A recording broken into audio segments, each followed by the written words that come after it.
So hello everyone. तो आज हम देखेंगे हाइट एंड डिस्टेंस का क्वेश्चन। पिछले क्लास में जो है कुछ ही क्वेश्चन कर पाया था, आज पूरा करेंगे। पहला क्वेश्चन दिया है आज का, from the top of a hill 240 metre high the angle of depression of the top and the bottom of the pole are 30 degree and 60 degree respectively. The difference between the height of the pole and its distance from the hill. तो देखिए, मान लेते हैं एक ये जो है हिल है, इधर बना देते हैं हम एक पॉल।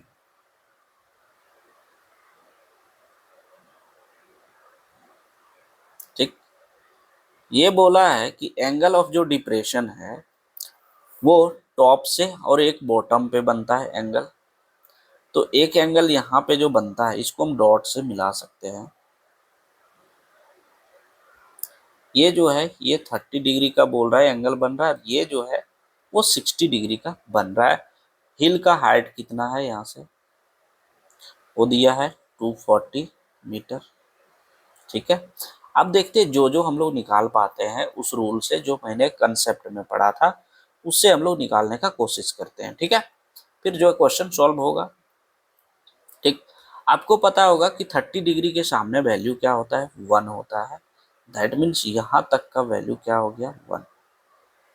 ठीक है, अगर ये 30 डिग्री दिए तो ये पूरा कितना हो जाएगा, 60 डिग्री, क्योंकि ये है 90 डिग्री, ये 60 डिग्री। दैट मीन्स ये जो वैल्यू है ये कितना हो जाएगा, √3।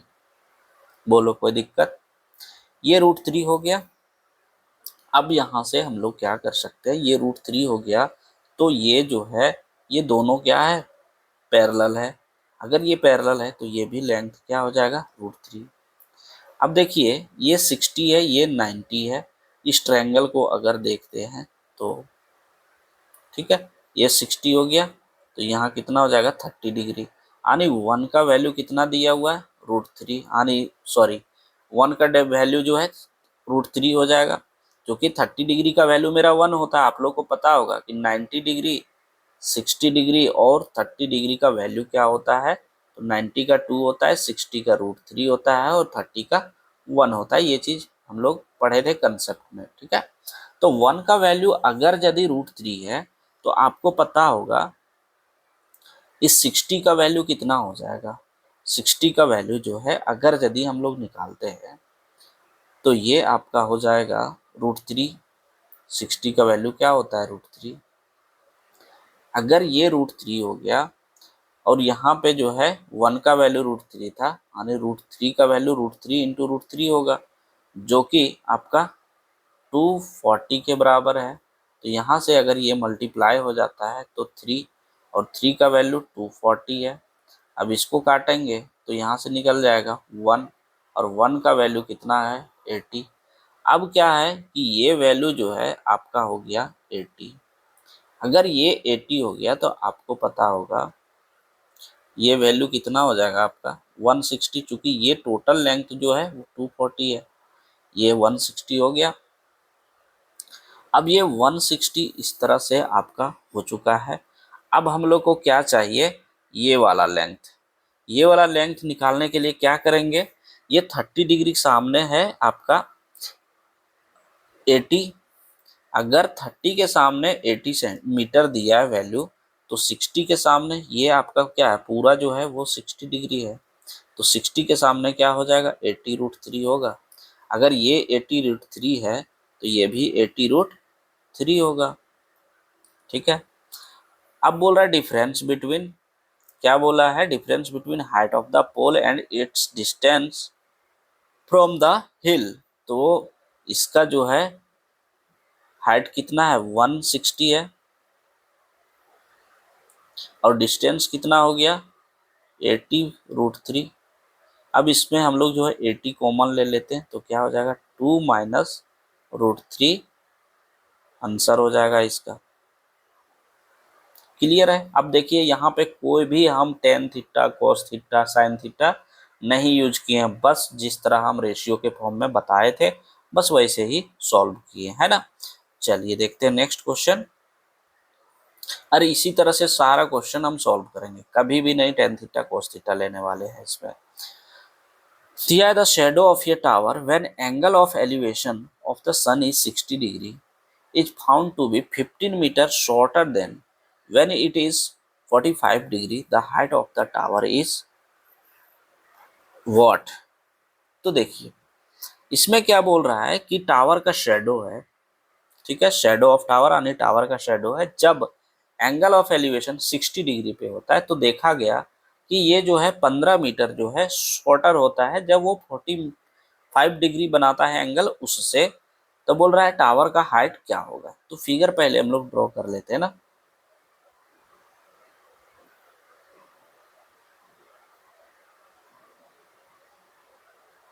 देखिए ये बोल क्या रहा है, यहाँ पे जो है ये 15 मीटर ज़्यादा था, ठीक है, यही ये छोटा है। अगर ये 45 डिग्री यहाँ बना रहा था, ये 60 डिग्री बनाता है ना, तो ये यही 15 मीटर जो है ये इसका लेंथ यहाँ से शॉर्ट होकर के यहाँ पे आ जाता है, ठीक है। दैट मीन्स ये 15 मीटर छोटा हो जा रहा है, ठीक है। अब क्या बोल रहा है कि टावर का हाइट क्या होगा। तो दैट मीन्स ये आपसे पूछ रहा है क्या होगा, तो आपको वही तरीका अपनाना होगा जो अभी तक अपनाए हैं। तो चलिए सॉल्व करते हैं इस क्वेश्चन को। यहाँ से जो है पहले अंदर जो ट्रायंगल होता है उसको सॉल्व करते हैं। तो 60 डिग्री के सामने वैल्यू क्या होता है, √3। ये 60 है, ये 90 है, तो ये कितना हो जाएगा 30 डिग्री। 30 डिग्री के सामने वैल्यू क्या हो गया 1, देखिए, ठीक है, ये 1 हो गया। अब जो है हम लोग को आगे का देखना होगा। अब देखिए ये 45 डिग्री आ गया, ये 45 डिग्री है, तो 45 डिग्री के सामने वैल्यू कितना होता है 1 होता है, लेकिन 1 ना होकर के क्या है √3 है। कितना है √3, आने 1 का वैल्यू आपका हो गया √3। अगर 1 का वैल्यू √3 हो गया तो ये भी वैल्यू कितना हो जाएगा आपका टोटल, क्योंकि ये है पूरा 45 बनेगा, ये पूरा 45 बनेगा, तो ये भी कितना हो जाएगा √3 हो जाएगा। तो ये अगर 1 है और यहाँ का वैल्यू अगर आपसे पूछेंगे तो कितना हो जाएगा √3 माइनस 1, जो कि आपको बताए भी होंगे कि रेशियो जो है 60 और 45 का जब रहता है तो होता है यहाँ पे 1:√3 माइनस 1 होता है। अब √3 माइनस 1 का वैल्यू जो है वो 15 दिया है, तो यहाँ से √3 1 का वैल्यू निकाल लेते हैं। तो 15/√3 माइनस 1, इसको रैशनलाइज करेंगे तो ये ऊपर जाएगा +1 हो गया, यहाँ पे √3 +1। अब देखिए यहाँ पे जो है वो एक फॉर्मूला आ गया आपका ये माइनस बी इंटू ये प्लस बी के फॉर्म में, यहाँ पे जो आया है फॉर्मूला वो जो कि होता है ये square minus B square. Clear है, ठीक है। अब इतना जब हो गया तो यहाँ से क्या कर सकते हैं 15√3 + 1 डिवाइडेड बाय, ये √3 का स्क्वायर करेंगे तो 3 होगा और 1 का स्क्वायर करेंगे तो 1 होगा, तो 3 में 1 गया तो 2 बच जाएगा, ठीक है। और ये आपसे पूछ क्या रहा था 1 का वैल्यू, तो 1 का वैल्यू देखिए यहाँ पे आया है ना, तो यही आपका जो है करेक्ट उत्तर हो जाएगा, ठीक है। देखिए यहाँ पे जो है कुछ चीज़ें हम गलत कर रहे थे। गलत क्या कर रहे थे, अभी क्या बोले कि 1 का वैल्यू जो है ये आ जाएगा, ठीक। तो 1 का वैल्यू ठीक है ये चीज़ आ जाएगा, लेकिन हाइट जो है वो क्या मान के चले हम लोग √3 मान के चले हैं। अगर यदि यहाँ से यहाँ तक की अगर आपको डिस्टेंस पूछता तब ये वैल्यू करेक्ट था, लेकिन आपसे पूछा क्या है ये वैल्यू पूछा है, तो ये वैल्यू का वैल्यू क्या है √3 है, तो √3 से इस वैल्यू को निकालेंगे। तो 1 का वैल्यू जो है अगर दिया है 15/2 √3 + 1, तो यहाँ √3 का वैल्यू कितना हो जाएगा 15√3 इंटू √3 + 1/2, ठीक है। इसको अगर आप परफेक्ट रूप से सजाना चाहेंगे तो कितना हो जाएगा ये √3 इंटू √3 हो जाएगा मल्टीप्लाई, तो 15×3 = 45 ये हो गया, प्लस 15√3 डिवाइडेड बाई 2। और भी करना चाहेंगे तो यहाँ से लिख सकते हैं, ये बस यही आंसर हो जाएगा। यहाँ पे √3 का वैल्यू पुट करके आंसर लिख सकते हैं और इसमें कुछ भी एक्स्ट्रा नहीं एफर्ट करें, ठीक है। चलिए देखते हैं नेक्स्ट क्वेश्चन। दिया है an observe from the top of a lighthouse 120 √3 above the sea level. The angle of depression of a ship sailing toward it change from 30 degree to 60 degree. The distance traveled ship during period of observation is what? तो चलिए यहाँ पे जो है पहले हम लोग इसका भी क्या करेंगे, फिगर बनाएंगे। तो चलिए बनाते हैं फिगर। बोला है कि टॉप ऑफ लाइट हाउस, तो लाइट हाउस यहाँ पे हम लोग को बनाना होगा।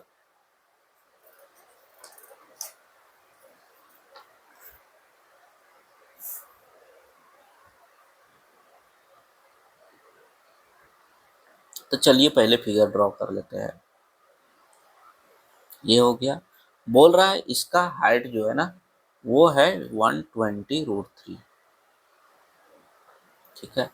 The angle of depression selling toward change from, बोल रहा है कि ये जब कुछ दूर चलता है तो इसका जो है ना एंगल जो है 30 डिग्री से चेंज हो करके 60 डिग्री में कन्वर्ट हो जाता है।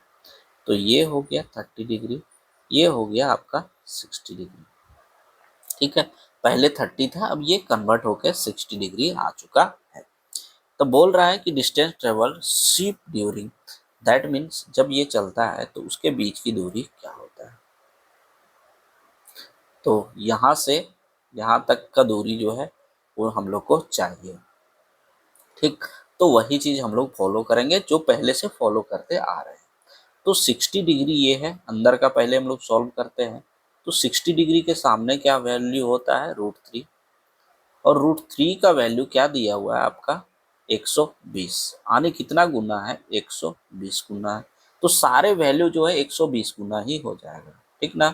और यहाँ क्या है 60 डिग्री, ये 90 डिग्री, तो ये कितना हो जाएगा 30 डिग्री। 30 डिग्री सामने कितना होता है वैल्यू 1, तो 1 का वैल्यू कितना दिया हुआ है 120 दिया हुआ है, ठीक है। अगर आपसे पूछता यहाँ से यहाँ तक की दूरी पूछता तो 120 इसका करेक्ट उत्तर हो जाता है। लेकिन हम लोग को पूछा क्या है यहाँ से यहाँ तक की दूरी। तो यहाँ से यहाँ तक की दूरी निकालने के लिए देखिए, अब यहाँ ये 30 डिग्री सॉल्व करेंगे बाहर का ट्रायंगल। 30 डिग्री की वैल्यू क्या होता है 1, 1 के सामने क्या वैल्यू दिया हुआ है 120 √3, ठीक है। इतना दिया हुआ। अब हम लोग को चाहिए नीचे का √3 का वैल्यू। √3 का वैल्यू जब निकलेगा तो यहाँ से ये पूरा निकलेगा मेरा, ठीक ना, ये लेंथ पूरा। तो √3 का वैल्यू अगर निकालते हैं तो 120 √3 इंटू √3, जो कि हो जाएगा √3 इंटू √3 क्या होता है 3, तो 120 दिया कितना हो जाएगा 360। तो ये अगर पूरा लेंथ आपसे पूछता तो 360 हो जाता, ठीक है। लेकिन पूछा कितना है इतना, और यहाँ से जो है कुछ 120 दिया हुआ है, यहाँ से यहाँ तक की दूरी। जब 120 दिया है तो 360 में से 120 घटा देंगे तो कितना हो जाएगा 240। तो ये दूरी आपसे पूछा था तो कितना हो जाएगा 240 मीटर, ठीक है। तो उम्मीद है यहाँ तक आप लोग को अच्छे से समझ में आ रहा होगा, और आप देख रहे होंगे कि एंगल जो है जितने रेशियो एंगल रेशियो पे जो हम क्वेश्चन सॉल्व आपको कंसेप्ट बताए थे उसी बेस पे जो है क्वेश्चन भी सॉल्व करवा रहे हैं, ठीक है।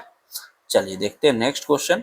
From the top of a house, ये स्ट्रीट, ये in a street the angle of elevation and depression of the top and foot of another house be on the opposite side of the street are 60 degree and 45 degree respectively. If the height of house is A is 36 meter, then what is the height of the house B? तो चलिए यहाँ से क्या करेंगे, पहले figure हम लोग draw करते हैं तो वही करेंगे। देखिए पहले बोल रहा है फ्रॉम द टॉप ऑफ या हाउस इन स्ट्रीट, ये तो हाउस पहले बनाते हैं, ये मान लेते हैं इसका घर है, ठीक है। अब बोल रहा है कि the angle of elevation and depression of the top and foot of another house B, ठीक है।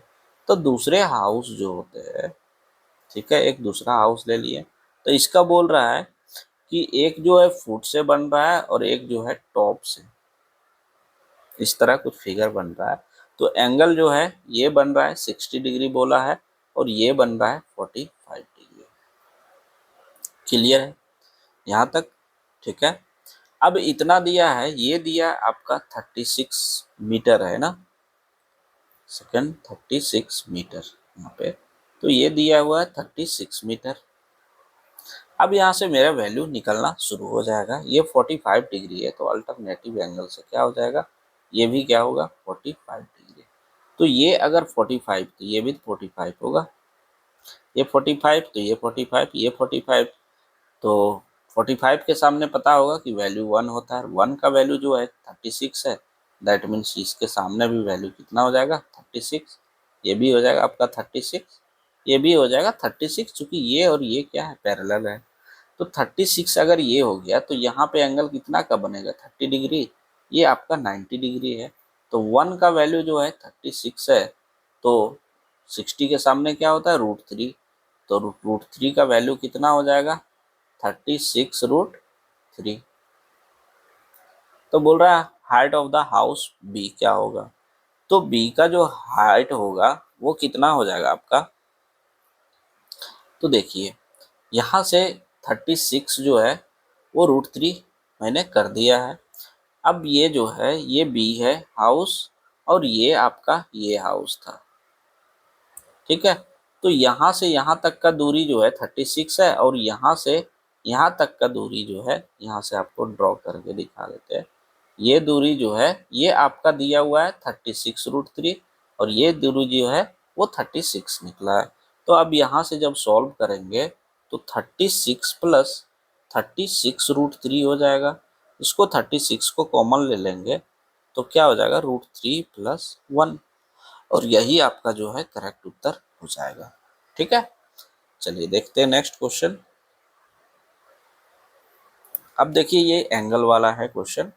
दिया है from the top of 75 metre high tower the angle of depression of 2 point P and Q on opposite side of the base of a tower on level ground angle is theta and इसको बोलते हैं phi such that tan theta equal to 3/4 and angle phi equal to 5/8. What is the distance between the point P and Q is what? ठीक है, चलिए solve कर देते हैं इस क्वेश्चन को।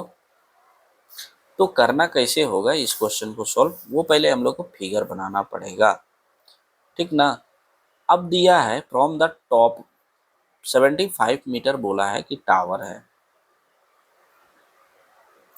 Opposite side of the base of the tower, तो opposite side यहाँ पे जो है एक यहाँ पे फिगर ड्रॉ करते हैं, ये मान लेते हैं एक टावर है, इसका जो है एक साइड ये है एक साइड ये है, दोनों का अलग अलग जो है वैल्यू दिया हुआ है, ये थीटा है ये फाई है। बोलो कोई दिक्कत?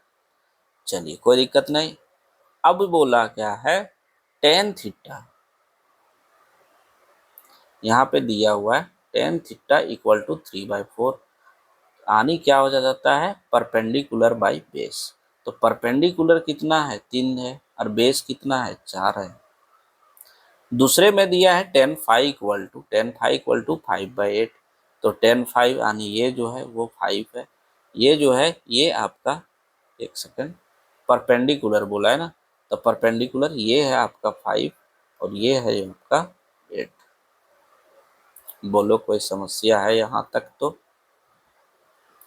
चलो नहीं है, चलिए सॉल्व कर देते हैं। तो यहाँ 3 और 5 को क्या करेंगे ना,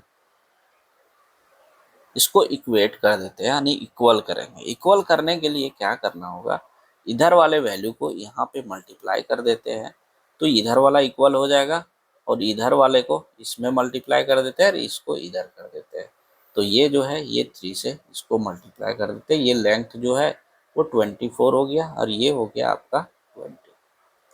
बोलो कोई समस्या यहाँ तक? नहीं है। अब देखिए ये जब इधर उधर कर दिए तो ये भी तो बैलेंस होगा, तो ये कितना हो जाएगा 3 5 जा 15।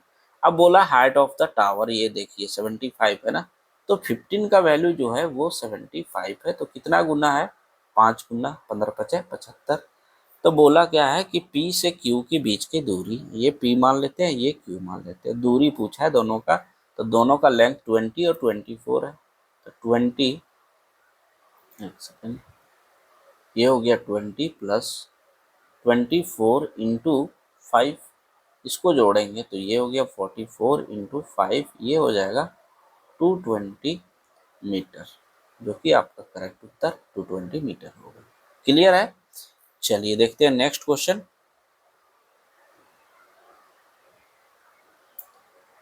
They are from the top of a 10-meter high building. The angle of elevation of top of a tower is 60 degree and the angle of depression of the foot is theta such that tan theta equal to 2 by 3. What is the height of the tower to nearest meter? देखिए बोला from the top of या 10 metre high building. ठीक, तो 10 metre high building, यहाँ पहले figure बिना draw किए हुए नहीं बनेगा। चलिए ये 10 मीटर हाई बिल्डिंग बना लिए। अब क्या बोल रहा है, इस पे एक टावर डाल रहा है, तो डाल देते हैं टावर भैया, ये टावर डाल दिए। Angle of elevation top of tower is 60 degree, tower से जो है ये एंगल ऑफ एलिवेशन बन रहा है, ये 60 डिग्री। ठीक, and the angle of depression foot from the tower, बोल रहा है टावर के फुट से जो है एंगल ऑफ एलिवेशन जो बन रहा है वो कितना बन रहा है आपका थीटा डिग्री। तो पूछ रहा है कि हाइट जो है टावर का वो कितना होगा, अप्रोक्सीमेट में आपसे पूछ रहा है। ठीक है, तो ये आपका फिगर बन चुका है, लेकिन यहाँ थीटा दैट मीन्स यहाँ टेन थीटा दिया हुआ है आपका, जो कि वैल्यू है 2/3। अगर टेन थीटा 2/3 है दैट मीन्स ये वैल्यू आपका क्या हो जाएगा 2, परपेंडिकुलर है, ये बेस जो है वो 3 हो जाएगा, कोई दिक्कत। अगर ये 10 है तो इस साइड भी 10 होगा पैरेलल से, तो ये 2 का रेशियो दिया हुआ है, यहाँ 10 वैल्यू दिया हुआ है, नहीं 2 का वैल्यू कितना दिया हुआ है 10, कितना टाइम्स है 5 टाइम्स। अगर ये 5 टाइम्स है तो ये भी वैल्यू 5 टाइम्स होगा, दैट मीन्स ये कितना हो जाएगा 15। ठीक है, ये अगर 15 हो गया तो ये भी आपका 15 होगा, ये 60 डिग्री है, ये 90 डिग्री है, तो ये 30 डिग्री होगा, और 30 डिग्री सामने वैल्यू क्या होता है 1। अब 1 का वैल्यू जो है वो 15 दिया है, तो √3 का वैल्यू कितना हो जाएगा 15√3, दैट मीन्स ये वैल्यू जो है आपका क्या हो गया 15√3। अब बोला हाइट ऑफ द टावर, तो कितना हो गया ये 10 प्लस 15√3। ठीक है, अब नियरेस्ट में इसलिए बोला है क्योंकि √3 का ये वैल्यू ले लिया होगा, अदरवाइज यही आपका आंसर हो जाएगा। ठीक है, अगर नियरेस्ट में लेंगे वैल्यू तो 10 प्लस ये 15 इंटू 1.73, ये वैल्यू आपको लेना होगा, इसको सॉल्व करना होगा, जो भी वैल्यू आएगा ये आपका उत्तर हो जाएगा। ठीक, यहाँ पे एक चीज़ और कर सकते थे, इस जगह पे 5 कॉमन ले सकते थे, तो 2 प्लस 3√3 हो जाता, ये भी आपका आंसर दिया होना चाहिए। ठीक है, चलिए तो जितने एस्पेक्ट से क्वेश्चन आते हैं वो चीज़ हम करवाने का कोशिश कर रहे हैं, और वो चीज़ हम करवाएंगे भी। चलिए देखिए नेक्स्ट क्वेश्चन दिया है, let A and B two towers with the same base from the mid point of the line joining their feet, the angle of elevation of the top of A and B are 30 degree and 45 degree respectively, the ratio of the height of A and B. देखिए हो क्या रहा है, दोनों एक base है, कुछ भी हाइट मानिए ना, एक पे जो है इस तरह का कुछ फिगर बन रहा है, ये जो है जिसमें ज़्यादा बड़ा घर है उसका एंगल जो है वो बड़ा होगा 45 डिग्री, ये हो गया आपका 30 डिग्री। ठीक, अब ये हो गया, तो बोला height of A and B, ये मान लेते हैं और ये बी मान लेते हैं। अब आपसे पूछा जो है, तो इसको कैसे हम लोग सॉल्व करेंगे, जब भी ऐसा हाइट अगर पूछ रहा है, ठीक है, हाइट मतलब परपेंडिकुलर, हाइट पूछता है तो आपको टेन थीटा का ही फॉर्मूला ज़्यादातर यूज होता है, तो ten 30 degree ratio ten 45, degree. क्योंकि बेस जो है ना वो इक्वली होगा, यहाँ x अगर है यहाँ तो x है, तो बेस दिया हुआ है, आपसे परपेंडिकुलर पूछा है, तो आपको बोले थे कि अगर बेस जो है गिवन है और आपसे पूछ दे कि परपेंडिकुलर क्या होगा तो क्या यूज होता है, हम ये चीज बेसिक में ही सिखा थे। परपेंडिकुलर अगर पूछे तो यहाँ हम लोग यूज करते हैं टेन थीटा या तो कॉट थीटा यूज करते हैं, क्योंकि दो ही चीज जो है इसमें यूज हो सकता है। तो टेन 45 डिग्री हो गया। अब इसको सॉल्व करते हैं तो 1/√3 इज टू 1045 डिग्री का वैल्यू कितना है, 1 है, तो 1 कर दिए। अब इसको सॉल्व करेंगे तो क्या हो जाएगा, 1/√3, जो कि इसका करेक्ट उत्तर यही हो जाएगा, 1/√3। तो यही इतना ही क्वेश्चन था टोटल, जो कि मैंने लिया था प्रीवियस ईयर से, और इसी के बेस्ड पे ज़्यादातर क्वेश्चन पूछते हैं। उम्मीद है आप लोग को सारा क्वेश्चन बहुत अच्छे से समझ में आ गया होगा। अगर सेशन अच्छा लगा है तो वीडियो को लाइक करें, शेयर करें और चैनल को सब्सक्राइब करें। और एक महत्वपूर्ण बात यह है कि आप लोग का जो है नेक्स्ट क्लास से ग्रुप डी का जो है जितना दिन टाइम बचा हुआ है, लगभग आपका 21 डेज बचा हुआ है। तो 21 डेज में जो है टोटल 21 सेट हम क्वेश्चन करवाने वाले हैं। ठीक है, उसके बाद ड्यूरिंग द एग्जाम जो है वो जिस तरह से क्वेश्चन पूछे जाएंगे उसी के बेस पे जो है मॉक कराएंगे। ओके, तो चलिए, बाय बाय, थैंक यू।